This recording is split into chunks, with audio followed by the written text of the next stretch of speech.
Hello and welcome to Lyla's Lullabies, where we spend time exploring with Lyla, a traveler who wanders the world at her own pace, while sharing her most enriching and restorative moments with you.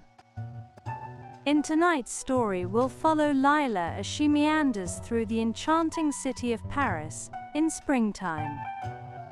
There's nowhere you need to be, nothing you need to remember.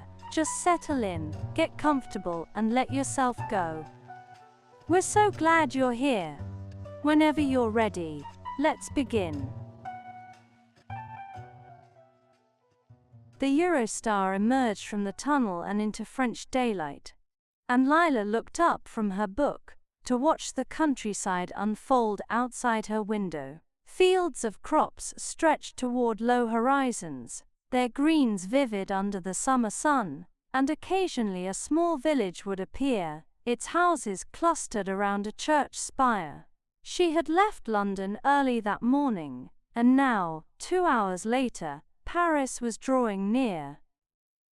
The train began to slow as it entered the outskirts of the city, passing through suburbs with their orderly apartment blocks and narrow streets. She tucked her book into her bag and watched as the urban landscape grew denser, buildings pressing closer to the tracks, graffiti appearing on walls and bridges. Gare du Nord announced itself gradually, the platforms sliding into view, and then the train came to a gentle stop. Lyla gathered her things and joined the stream of passengers moving toward the exits. The station was vast and echoing, with light filtering down from the high glass roof, and she paused for a moment to orient herself before making her way toward the metro. The day stretched ahead of her, unhurried and open. She had no fixed plans beyond a general desire to walk, to see, to let Paris reveal itself at its own pace. She took the metro to Cité, wanting to start at the heart of the city, at the island in the Seine where Paris had begun centuries ago. When she emerged from the station, the light was different from London's, warmer, softer somehow, even at midday. The air felt summery and pleasant, not yet heavy with the afternoon heat that would come later. She walked toward Notre-Dame, following the flow of tourists and Parisians, past shops selling postcards and books from wooden stalls along the sidewalk. The cathedral came into view, and she felt a quiet pull of recognition, though she had never been here before. She had seen it in photographs and films countless times, but encountering it in person was different. The scale of it, the way it held its space with such certainty. The spire was gone, she remembered, lost in the fire, and scaffolding still surrounded parts of the structure, evidence of the ongoing restoration. She walked around the perimeter slowly, taking in the facade with its rows of saints and kings, the great rose window, the twin towers rising against the blue sky. Other visitors moved around her, some taking photographs, others simply standing and looking. A group of architecture students sat on the ground with sketchbooks, their pencils moving quickly across the pages. Lyla found a bench in the small park behind the cathedral and sat down. Trees provided dappled shade, and she could hear birds singing somewhere in the branches above. The Seine was visible through the gaps in the buildings, its water moving slowly, catching the light. She sat for a while, watching people pass by. A woman pushed a stroller with a sleeping baby. 2 teenagers sat on the grass nearby, sharing headphones and laughing at something on a phone. An elderly man walked past with a baguette tucked under his arm, and she smiled at this perfect Parisian image. After resting, she stood and made her way across the small bridge that connected the island to the left bank, entering the Latin Quarter. The streets here were narrow and winding, medieval in their layout, and she let herself wander without consulting a map. She passed bookshops with volumes spilling out onto tables on the sidewalk, small galleries displaying paintings in their windows, cafes with their doors propped open to catch the breeze. The neighborhood had a student atmosphere. She noticed the university buildings with their classical facades, the young people sitting on steps reading or talking, the photocopying shops and cheap restaurants. She found herself on Rue de la Huchette, a particularly narrow street lined with restaurants, their menus displayed on easels outside. The smell of cooking was everywhere: garlic and butter, roasted chicken, something sweet baking. She wasn't hungry yet, but she made a mental note of a small creperie that looked inviting, thinking she might return later. For now, she continued walking, climbing gradually uphill into quieter residential streets. The buildings here were tall and elegant, their shuttered windows facing onto the street, and she caught glimpses of courtyards through arched doorways, fountains, potted plants, bicycles chained to railings. A church bell rang somewhere nearby, marking the hour, and she checked the time. Early afternoon. The day was unfolding at a perfect pace, neither rushed nor dragging. She felt present in a way that was specific to travel, to being in a new place where everything demanded gentle attention. She emerged onto Boulevard Saint-Michel, a wider avenue busy with traffic and pedestrians, and followed it toward the Luxembourg Gardens. The entrance appeared on her left, marked by ornate iron gates, and she passed through into the sudden green calm of the park. The gardens stretched out before her, formal and beautiful, with gravel paths radiating out from a central pond. Children were sailing toy boats on the water, guiding them with long sticks, and she paused to watch. The boats tilted and turned in the breeze, their small sails catching the light, and the children called out instructions to each other, serious and focused. Lyla walked along one of the tree-lined paths, past flower beds planted with roses and lavender, past statues of queens and poets standing on pedestals. The park was busy but not crowded, and people had claimed the metal chairs scattered throughout, reading newspapers or books, eating lunch from paper bags, simply sitting with their faces turned to the sun. She found an empty chair near the pond and sat down, stretching her legs out in front of her. The chair was warm from the sun, and she felt the heat seeping into her back. It was pleasant, this combination of warmth and the occasional cool breeze that moved through the trees. A vendor passed by selling ice cream from a cart, and she bought a scoop of lemon sorbet. It was tart and refreshing, and she ate it slowly with the small wooden spoon, watching the scene around her. A couple nearby was having a picnic, spreading out cheese and fruit on a small blanket. Two women sat side by side, knitting and chatting. A man was reading aloud to a child, his voice rising and falling with the story. She noticed the way the light filtered through the leaves overhead, creating shifting patterns on the gravel path. She noticed the sound of the fountain somewhere nearby, the splashing of water mixing with voices and birdsong. These small details layered together, creating a sense of place that felt both specific and timeless. After finishing her sorbet, she stood and continued through the gardens, following a path that led past the Medici fountain, a long, narrow pool flanked by sculptures and overhung with trees. The water was green and still, and she could see fish moving slowly beneath the surface. A few people sat on the steps nearby, their reflections visible in the water.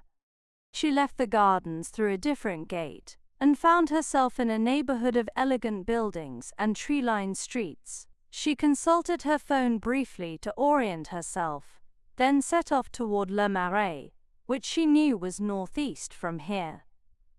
The walk took her through different atmospheres, past the Sorbonne with its classical columns, through a residential area where the buildings had beautiful doorways with carved stone details, across boulevards where traffic moved steadily.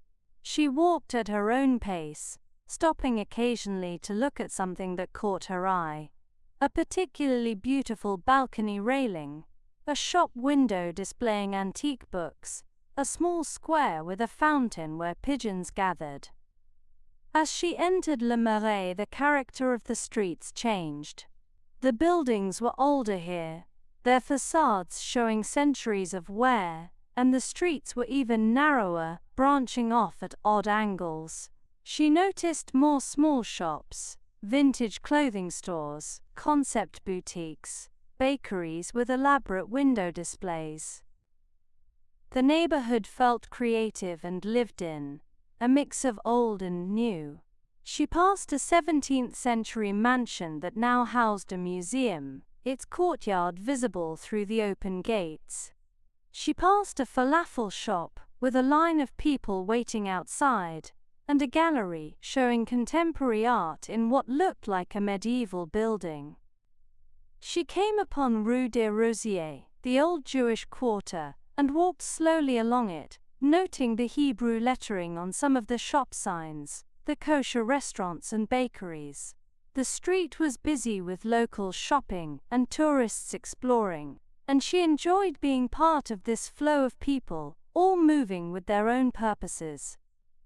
Place des Vosges opened up before her quite suddenly, and she caught her breath at the beauty of it. The square was perfectly symmetrical, enclosed by arcaded buildings in red brick and cream stone, with a park in the center. The buildings rose in elegant proportions, their steep roofs punctuated by dormer windows, and the arcade at ground level created a shadowed walkway all around the perimeter. Lyla walked under the arcade, her footsteps echoing slightly, and looked up at the vaulted ceiling. The shops and galleries here were quiet and refined. Antique dealers, art galleries, a bookshop specializing in rare editions. She peered into windows as she passed, admiring the carefully curated displays. The park in the center of the square was enclosed by a low fence, and she entered through one of the gates. Gravel paths led between formal lawns and flower beds, and in the center was a fountain where water splashed gently. She chose a bench under a row of linden trees and sat down. The square was peaceful, insulated somehow from the busier streets nearby. She could hear children playing somewhere in the park, their voices high and bright, and the murmur of conversation from people sitting on other benches.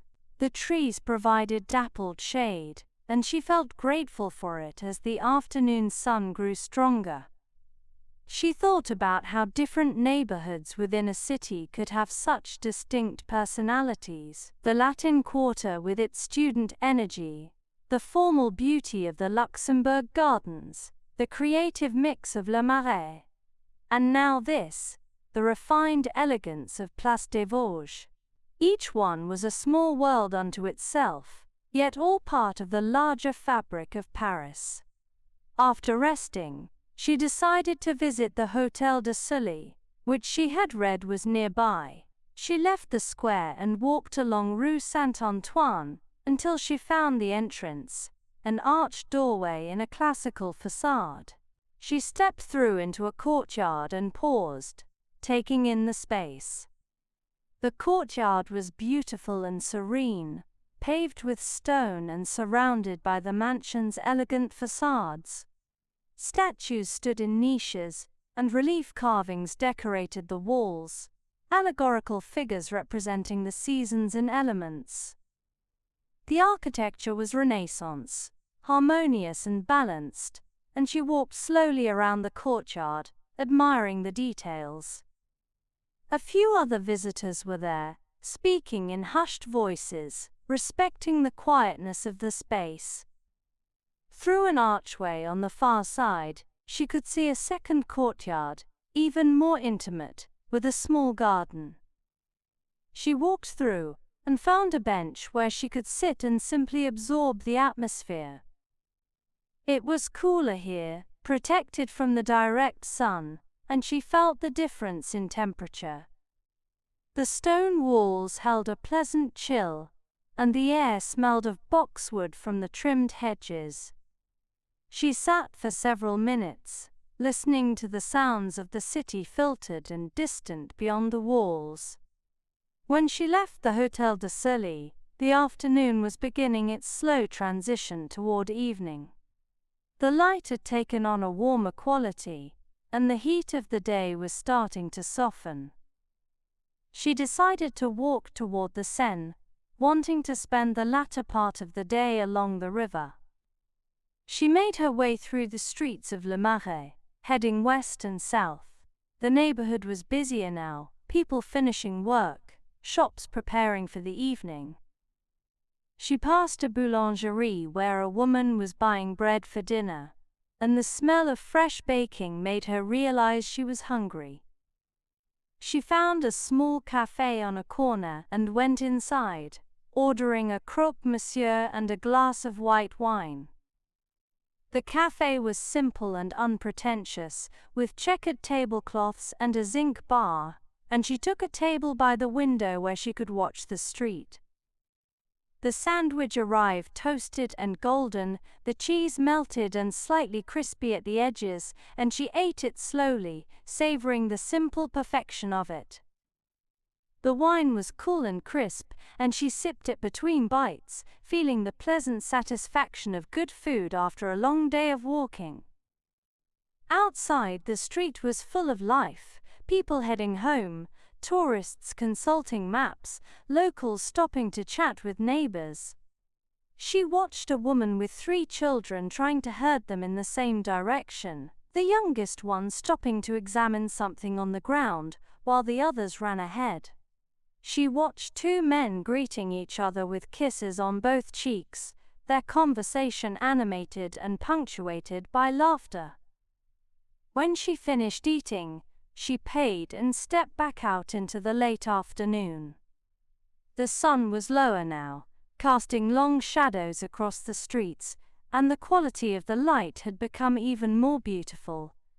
Everything seemed to glow slightly, touched with gold. She walked toward the river, following her sense of direction more than any specific route, and soon she heard the sound of traffic from the riverside road, and saw glimpses of water through gaps between buildings. She crossed a street and descended a stone stairway that led down to the lower quay, the path that ran along the Seine's edge. The river stretched out before her, wide and calm, reflecting the buildings on its banks and the sky above. Boats moved across its surface, a bateau mouche full of tourists, a smaller private vessel, a barge carrying cargo. She turned right and began walking along the quay, heading roughly west following the sun. This path along the Seine was one of her favorite discoveries of the day. It felt removed from the city above, quieter, and more contemplative. Other people walked along the quay, joggers, couples holding hands, people with dogs, others like her who simply wanted to walk by the water. To her left, the river flowed steadily, and to her right, the stone embankment rose up, sometimes with staircases leading to street level, sometimes smooth and uninterrupted. Trees grew at intervals along the upper edge, their branches reaching out over the water. She passed under bridges, each one different, some stone and ancient, some more modern with iron spans. The spaces beneath them were cool and echoing, and then she would emerge back into the light on the other side. She noticed how the underside of each bridge was unique, some plain, some decorated with architectural details. A fisherman sat on the edge of the quay with his line in the water, and she paused to watch for a moment. He seemed in no hurry, content to sit with his pole, occasionally checking his line. She wondered what he might catch here, what fish lived in the Seine beneath the surface. She continued walking, and gradually the light began to change in earnest. The sun was lowering toward the horizon now, still bright but softer, and the buildings on both banks were bathed in warm light that made them look almost luminous. The water of the Seine had turned golden, rippling with reflected color. She passed bouquinistes, the sellers of old books and prints who set up their green boxes along the river wall. Some were still open, their wares displayed in neat rows: vintage postcards, antique maps, illustrated books, prints of Paris from different eras. She stopped at one, and browsed through a box of old photographs, black and white images of the city, from 50 or 60 years ago. She selected one showing this very stretch of the Seine, and purchased it from the elderly man who ran the stall. The sun was getting lower now, approaching the horizon, and the sky was beginning to show hints of color, pale pink at the edges, orange near the sun itself. Other people along the quay seemed to sense this too, and she noticed more people stopping to look at the view, leaning against the wall taking photographs. She found a spot where she could stand comfortably at the edge, her hands resting on the stone wall, and she simply watched. The river before her, the city around her, the sky above, beginning its evening transformation. Everything felt suspended in this particular moment, held in the amber light of the setting sun. A breeze moved across the water, carrying with it the scent of the river, and something green from the trees along the bank. She heard the sounds of the city behind and above her, traffic, voices, the distant wail of a siren, but they felt far away, separated from this space by the simple fact of the water and the light. The sun continued its descent, and the colors in the sky deepened and spread. Gold became amber, became rose, and the clouds that had appeared caught the light and glowed. The river mirrored all of it, doubling the beauty, and Lyla felt a sense of quiet gratitude for being here, for witnessing this. She thought about the day, about all the places she had walked through, the islands in the Seine, the medieval streets of the Latin Quarter, the peaceful green of the Luxembourg Gardens, the historic beauty of Le Marais and Place des Vosges, the refined elegance of the Hôtel de Sully. Each place had offered something different, and together they created a sense of Paris that felt both complete and just barely glimpsed, suggesting infinite depths still to discover. But for now this was enough. This moment by the river, this particular light, this quiet sense of presence. She wasn't thinking about what came next, or where she would go from here. She was simply here, standing by the Seine as the sun set over Paris, the water flowing past, the city glowing in the evening light. Other people stood along the quay as well, alone, or in pairs or small groups, all of them drawn to this same moment, this same light. There was something communal about it, this shared appreciation, even though no one spoke. Just the quiet presence of others bearing witness to the day's end. The sun touched the horizon, and the light became richer still, deeper and more saturated. The buildings across the river glowed pink and orange, and the water became a river of gold and rose. She watched as the sun slipped lower, half of it gone now, then more, until just a sliver remained, brilliant and pure.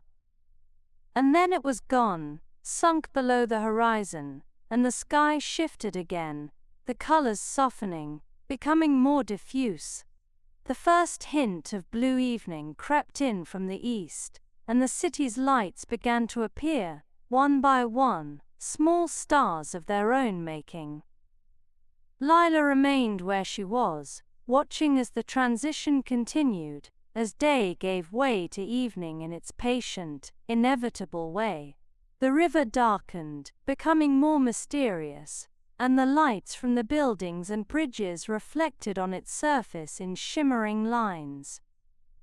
She felt the air cooling slightly, and she was aware of the tiredness in her legs, the pleasant exhaustion that came from a day spent walking. But she wasn't ready to move yet. This moment still held her, this particular quality of light and atmosphere, this sense of Paris in springtime, a day's end. People along the quay began to disperse gradually, heading off to dinner or home or wherever the evening would take them. But some remained, like her, content to linger a bit longer, to let the evening settle around them at its own pace. Lyla stayed by the Seine, leaning against the stone wall, watching the water flow past, watching the lights multiply across the city, watching the sky deepen from blue to indigo. There was no hurry, no need to be anywhere else. Just this, the river, the city, the gathering evening, and her own quiet presence within it all.